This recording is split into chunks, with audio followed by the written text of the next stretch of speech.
नका. जन्माला कोण कुठे आला हे महत्वाचं नाही, अंतःकरणातली प्रेम प्रतिती काय प्रगट झाली हे महत्वाचं. बरं का, मला अभंग वाचताना असं आठवलं, एकांती बैसोनी करी गुज गोष्टी. कृष्ण अवतारामध्ये अर्जुनाला गुज सांगितलं होतं आणि पांडुरंगाच्या अवतारामध्ये चोखोबारायाला गुज सांगितलं. आहे की नाही वैशिष्ट्य या अभंगाचं. कृष्ण अवतारामध्ये गीता सांगितली, सगळे होते आजूबाजूला, कोण नव्हतं तरी अवधान पगळ करोनी अनेक एक वेळ, हे वाक्य माझे निर्मळ ऐक का, हे वाच्य म्हणून बोलिगे का, श्राव्य मग ऐकिजे तैसे नवे परी तुझे भाग्य बरवे. अर्जुना ऐक, अवधान पगळ करून ऐक. कारण का, जिव्हारीचे गुज जीवासी सांगतसे तुझ, हे अनन्य गतीचे मदाती व्यसन. माझ्या जीवातलं जे गुज आहे ते अर्जुना मी तुला सांगतो. म्हणजे गीतेच्या काळामध्ये कृष्ण अवतारामध्ये अर्जुनाला गुज सांगितलं आणि पांडुरंगाच्या अवतारामध्ये चोखोबारायाला, म्हणजे ज्यांची प्रतिती चोख आहे, ज्यांचे विचार चोख आहे, ज्यांचं जीवन ध्येय चोख आहे, अशांना सांगितलं. तरी जयाचे चोखट मानसी मी होण्यासे क्षेत्र संन्यासी, आणि जया निजलिया ती उपासी वैराग्येसी. चोख. अहो 5 पांडव अर्जुनालाच का सांगितलं? अस्थेच्या सद्भावा आतू धर्म करी राणीवा. आस्था, आपुलकी. बरं का, घरामध्ये 4 मुलं जरी असली, 2-4 जरी असली, तर एकालाच गुज म्हातारा सांगतो, सगळ्याला सांगत नाही. ज्यांची वृत्ती चंचल असते ना त्याला नाही सांगत. काही माणसांना गुज सांगावं तो बाहेर जाऊन सांगतो. माझ्या बाबांनी मला असं सांगितलं, म्हटलं कुणाला सांगू नको, मला वाटतं असं.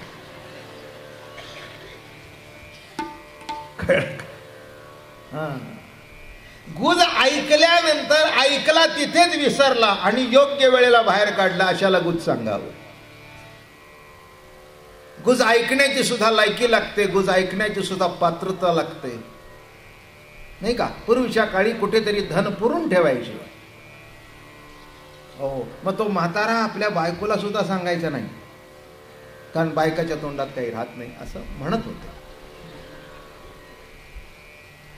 मी म्हणतात सध्या बाबा सर्वोच्च पदावर जर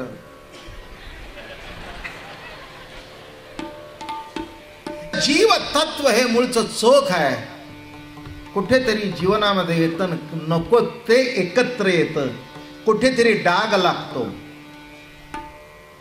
आणि अलंकाराचा दागिना होतो. माझं बोलणं कळलं?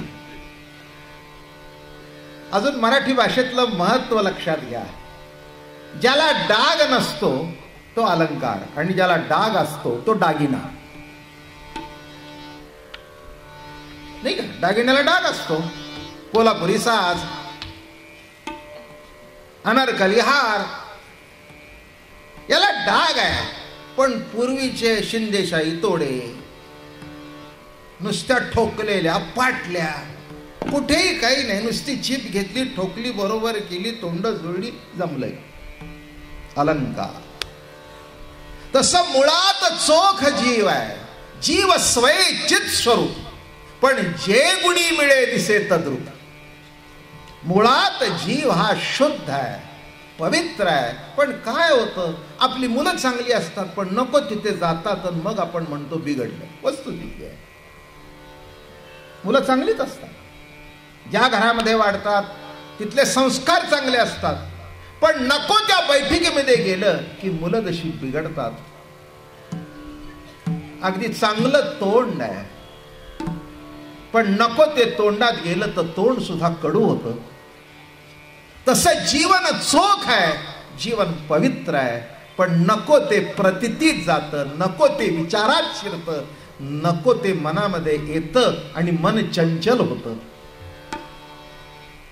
त्याच्याकरता चोखोबा होणं हे आपल्या जीवनाचं साध्य असावं.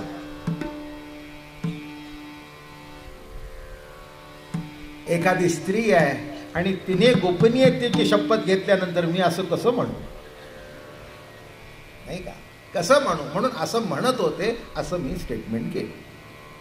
काय किती अवघड आहे.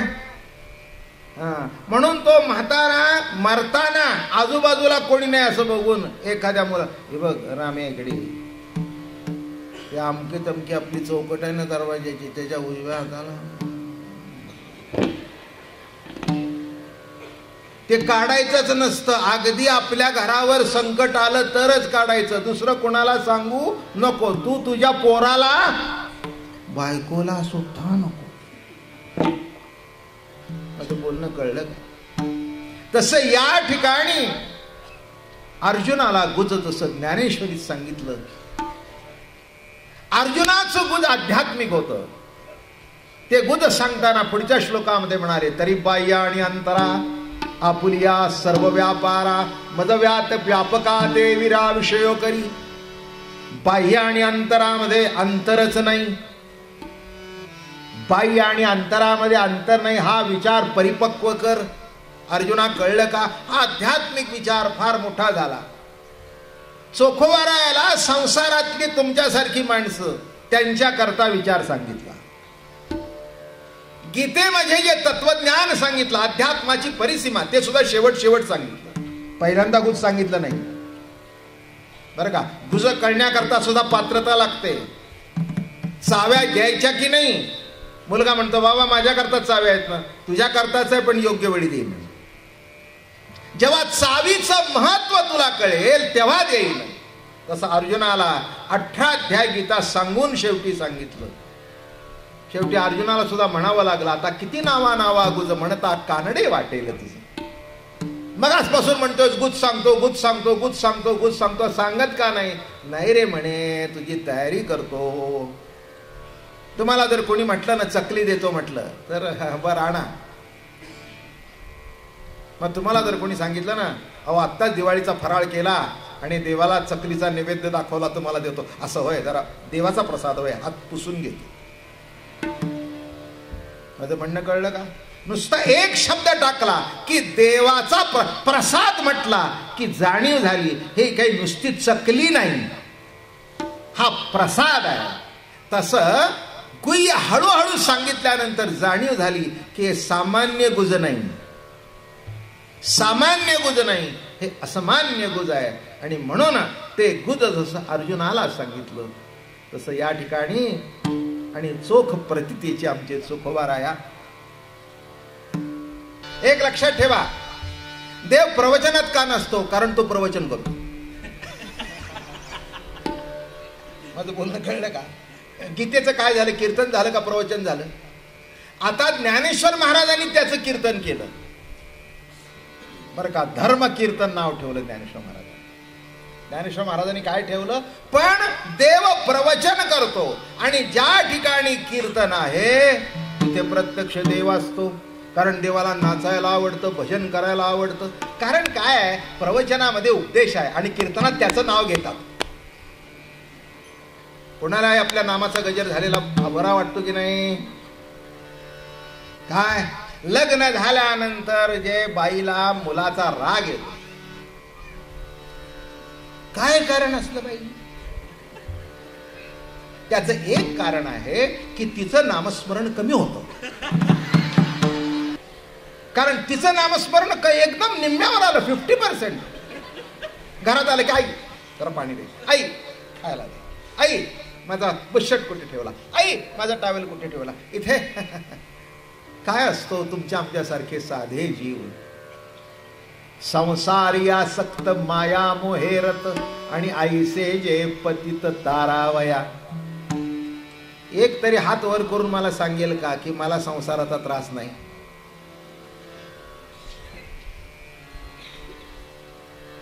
कुठे काय दिसतंय का? काय ते लहान पोराने आत्ता हात वर केला, म्हणजे तो सहज झाला त्याला अजून माहिती नाही बरं का. म्हणजे सहज गंमत म्हणून झाला, विनोद केला. मी काय म्हटलं? मी नाही करणार कोणी हात वर, मी सुद्धा करणार नाही. तुम्ही म्हणाल बाबा महाराज एवढ्या वर्ष परमार्थ करतायत, तुम्ही हात वर. बिलकुल नाही करणार. कसं करणार? अरे नाना संसार आडवी, पावला पावलाला जो अडवतो तो संसार. ब्रह्मचारी असू दे, संन्यासी असू दे, संसारिक असू दे, गरीब असू दे नाही तर श्रीमंत असू दे, फुटपाथवर निजणारा असू दे नाही तर 10 लाखाच्या पलंगावर निजणारा असू दे, संसार सगळ्यांनाच अडवतो. अडवण्याच्या जागा निराळ्या असतील पण अडवतो बर का. कोणाजवळ पैसा आहे तर पोरं चांगली नाही, कोणाची पोरं चांगली आहेत तर पैसा नाही, कोणाचा मुलगा चांगला आहे तर कार्टीचं बरं नाही. माफ करा मला. सगळं बरं आहे तर बायकोची तब्येत बरी नाही, बायको बरी आहे पोरं बरं नाही तर याच्यात पोटात दुखायला लागलं. नाही एक सांगू का, तुम्हाला जर एक कागद दिले की तुमच्या अडचणी लिहून द्या तर मला वाटतं माझ्यापेक्षा 1000 पटीने जास्ती लिहा. कारण संसार त्याचंच नाव आहे जो पावलोपावली अडवतो. तो संसार त्याला म्हणावं जिथे आपल्या मनासारखं काही होत नाही. तो आपण आपली मनाची समजूत करून घेतो.